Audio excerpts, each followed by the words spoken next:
Welcome to our 2014 episode of Babylon 5. This time we're back in Season 4 with Rumors, Bargains, and Lies, which comes in just 2 episodes before one of our previous reviews, No Surrender, No Retreat. Given the nature of B5, there are going to be spoilers for episodes that precede this, so be warned. This takes place between the end of the Shadow War and the open hostility with Earth, which we saw in No Surrender, No Retreat, so there is an aura of unease. Relief that the boogeyman has finally been dealt with, yet the realization that in the wake of their involvement things have been destabilized, which can mean trouble. We pick up with Sheridan thinking about the problems this presents while our heroes mull over the situation. Sheridan succeeded in convincing the Centauri and Narn to allow Whitestar fleet, that's the fleet that we saw at the end of last year's And the Rock Cried Out No Hiding Place, built using Minbari and Vorlon technology, piloted by Rangers, commanded by Sheridan, and sounding like a 70s metal band. Whitestar fleet will act as a peacekeeping buffer between their nations.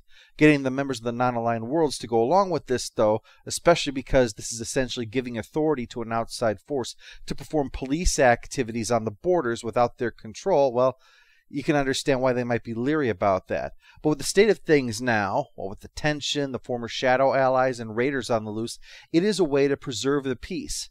But convincing them will be harder than JMS finishing a Spider-Man run without Cusada screwing it up. But Sheridan seems amused by all the negative comments until he has a flash of inspiration, or possibly climax, it's hard to tell. He's a little excitable. I am tired of doing things the hard way. There's an easier way to convince them. And how do we do that? By not convincing them. It's the F you all foreign policy. I like it. And you know what? Your passion is really going to sell it.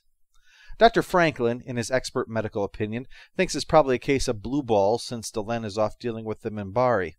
See, the warrior caste didn't participate in the Shadow War, and seeing as how they made up a third of the population and only exist for war, then that can make a fella feel like his head bones are on the flaccid side.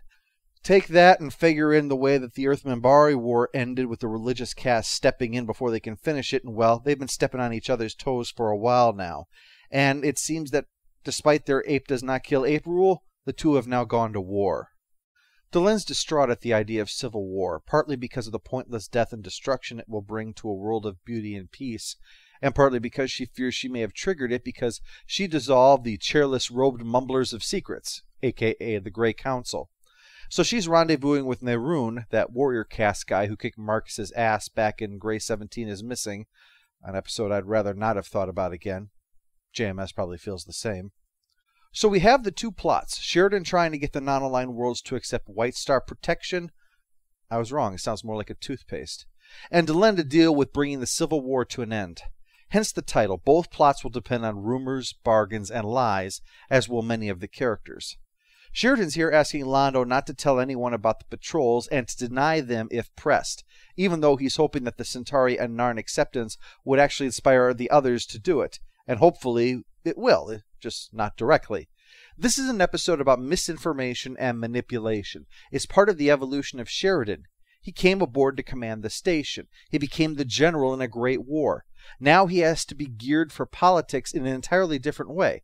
I mean, sure, B5 was created for political reasons, but it was more hashing out disagreements to avoid conflicts. Sheridan now has to turn this into an unofficial coalition to win the peace now that he's won the war. And that's an entirely different bit of politics from the pre-war and wartime era. It might rub the wrong way to think that Sheridan is manipulating these worlds because he thinks it's for their own good. And after all, the Shadows and President Clark manipulated and lied to push their agendas along.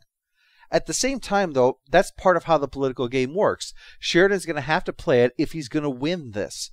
The trick will be to play it without crossing the line from manipulation into corruption. Delenn's having to face an entirely different political problem, one she doesn't seem to realize is there. The religious caste has had to step up because of the Shadows, their lives sacrificed to fight a war that the warrior caste refused to fight, and now their caste dying as the warriors ignite civil war. And Delenn wants to invite one onto their ship? Well, they're not happy about that. But she has said that Neroon is under her protection, so she believes that to be absolute. Even though it isn't. Oh, don't misunderstand. They follow and obey her. But the days of unquestioned allegiance seem to have evaporated the moment she sent an invitation to the enemy that is killing them. That seems to have rubbed these people the wrong way. Do you think you could find some time in between burning our city and murdering us in the streets for some tea? If it's okay with you. In private, Delenn explains her position to Nehruin. Neither side can be allowed to win. It will upset the balance, and when you're carrying an extra 15 pounds of bone on your skull, you care a lot about balance. And Nehruin may be a dick, but there is nobility in his dickishness. He's a dick for the sake of the people. The conversation echoes the one the Minbari had amongst themselves during the Earth-Minbari War, of a world gone mad, and this is a fire that must burn itself out. And yet they did manage to stop themselves in that case, so it could be done here as well. Meanwhile, Sheridan's following through on his plan. When the Drazi asks about the ship patrolling Centauri space, he refuses to either confirm or deny that they're his. And when Marcus and his ships arrive in the system that Sheridan had sent them to earlier, he gives the important order: destroy some of those asteroids, then come back. Those asteroids were probably on President Clark's side anyway.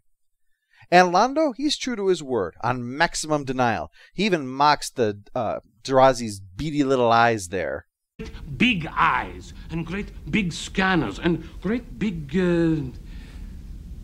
well, that is no concern of yours. Londo's not kidding. A man with a dick long enough to cheat at cards with it is a man who has every right to brag.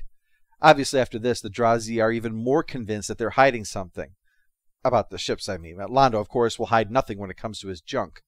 Speaking of great big pricks, the religious caste, the ones on Delenn's ship, they're all worked up because they pulled a Three's Company here and overheard part of Delenn's comment, the part that they can't be allowed to win the war. Not the part about nobody could win or society would crumble. You know, the essential part of it. But even they admit that if they turn on Delenn, it would only fracture the religious caste, and that would allow the warrior caste to win. So the only thing to do is to ensure this ship never makes it back. It's kind of layers. Not only has the rumor led to a mistaken belief in treason, but the actions based on that will likely lead to the mistaken belief that the ship was destroyed by the warrior caste. Who else would be responsible, after all? Instead of bringing about peace, Delenn's gesture may have escalated the war thanks to her own caste's misunderstanding of her actions and the hatred and fear they have for the warrior caste. And meanwhile, the worker caste is going, Hey! Do you know how long it took me to build the building you just blew up? I mean, that's just... Hey! Would you guys stop long enough to... Hey! Stop, for the love of fuck! Back on B5, Ivanova is preparing her broadcast. With ISN now a propaganda machine for President Clark, Babylon 5 has the voice of the resistance to offer information on what's really going on out there. Like the fact that 3/4 of the cabinet resigned when Clark declared martial law, and the brutal crackdowns that have taken place, all of which are ignored by ISN but broadcast by Ivanova, because they stand for the truth. Absolutely no twisting the facts and spinning things. Total honesty. Anyway, Sheridan wants Ivanova to plant a story for him. Should have put a break in there. As he points out, though, technically he wants her to tell the truth, that nothing happened in this one sector of space where nothing did actually happen. But denying that anything happened, some people might think that something did happen because normally people don't go walking around denying things without context. Sure is a beautiful day, and did I mention I totally didn't bury a dead hooker in a shallow grave last night?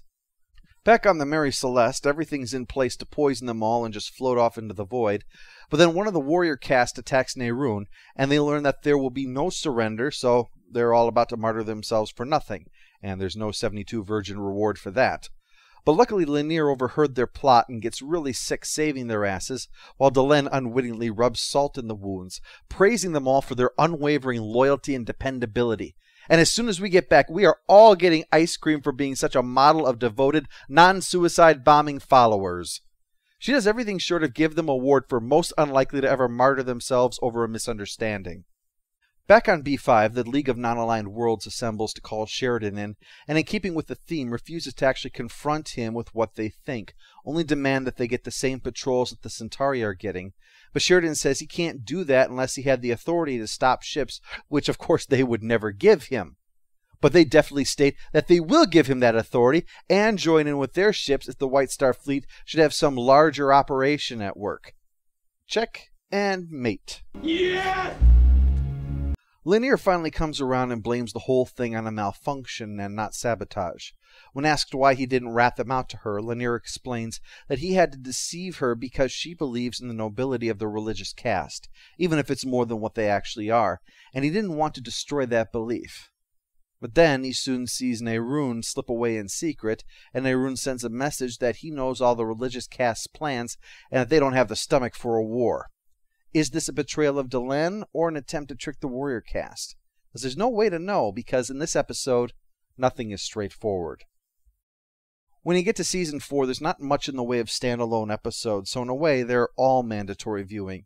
But if you wanted to Atkins it, then I suppose this one could slide.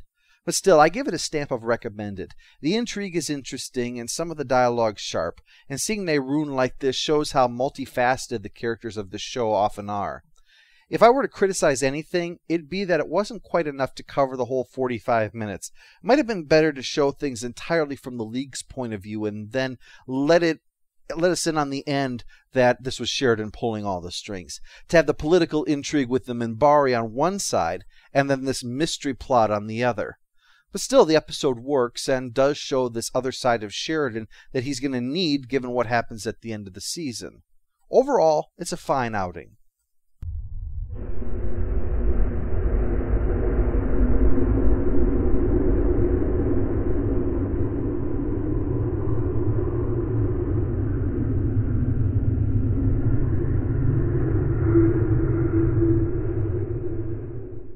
After their last broadcast, everywhere I went on the station, someone was going, "Zooty, zoot, zoot," at me. It was a great routine. I didn't get it.